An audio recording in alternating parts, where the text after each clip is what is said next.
اعوذ باللہ من الشیطان الرجیم بسم اللہ الرحمن الرحیم۔ سورہ یونس کی چند آیتیں پڑھ رہا ہوں۔ یا ایہا الناس قد جاءتکم موعظۃ من ربکم وشفاء قد جاءتکم موعظۃ من ربکم وشفاء لما فی الصدور۔ اے لوگو، تمہارے پاس تمہارے رب کی طرف سے ایک ایسی چیز آئی ہے جو نصیحت ہے، اور دلوں میں جو روگ ہیں ان کے لیے شفا ہے۔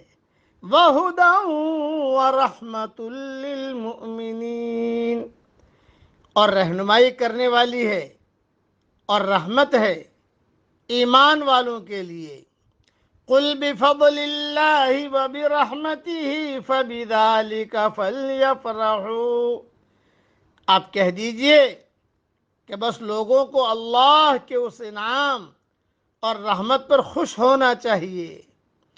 هُوَ خَيْرٌ مِّمَّا يَجْمَعُونَ، وہ اس سے بدرجہ بہتر ہے جس کو وہ جمع کر رہے ہیں۔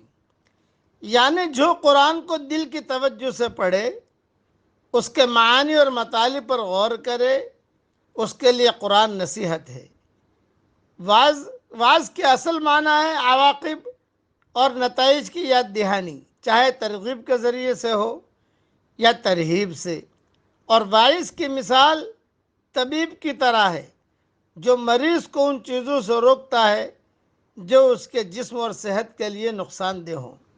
اس طرح قرآن بھی ترغیب اور ترہیب دونوں طریقوں سے وعظ اور نصیحت کرتا ہے، اور نتائج سے آگاہ کرتا ہے جن سے اللہ تعالیٰ کی نافرمانی کی صورت میں دوچار ہونا پڑے گا، اور ان کاموں سے روکتا ہے جن سے انسان کی اخروی زندگی برباد ہو سکتی ہے۔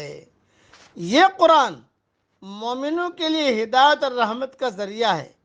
ویسے تو یہ قرآن سارے جہاں والوں کے لیے ہدایت اور رحمت کا ذریعہ ہے، لیکن چونکہ اس سے فیضیاب صرف اہل ایمان ہی ہوتے ہیں، اس لیے یہاں صرف انہی کے لیے اسے ہدایت اور رحمت کا قرار دے دیا گیا۔ اس مضمون کو قرآن کریم میں سورہ بنی اسرائیل کی آیت نمبر 82 اور سورہ حامیم سجدہ آیت نمبر 44 میں بھی بیان کیا گیا ہے۔ اللہ تعالی ہم سب کو اس قرآن سے فائدہ اٹھانے کی توفیق عطا فرمائے۔ موجودہ دنیا کی چیزیں اور اس کی رونقیں آدمی کے سامنے نقد ہوتی ہیں۔ آدمی ہر آن ان کی لذت اور خوبی کا تجربہ کرتا ہے۔ اس کے مقابلے میں آخرت کی نعمتیں صرف وعدہ کی حیثیت رکھتی ہیں۔ آدمی صرف ان کے بارے میں سنتا ہے، وہ ان کا تجربہ نہیں کرتا۔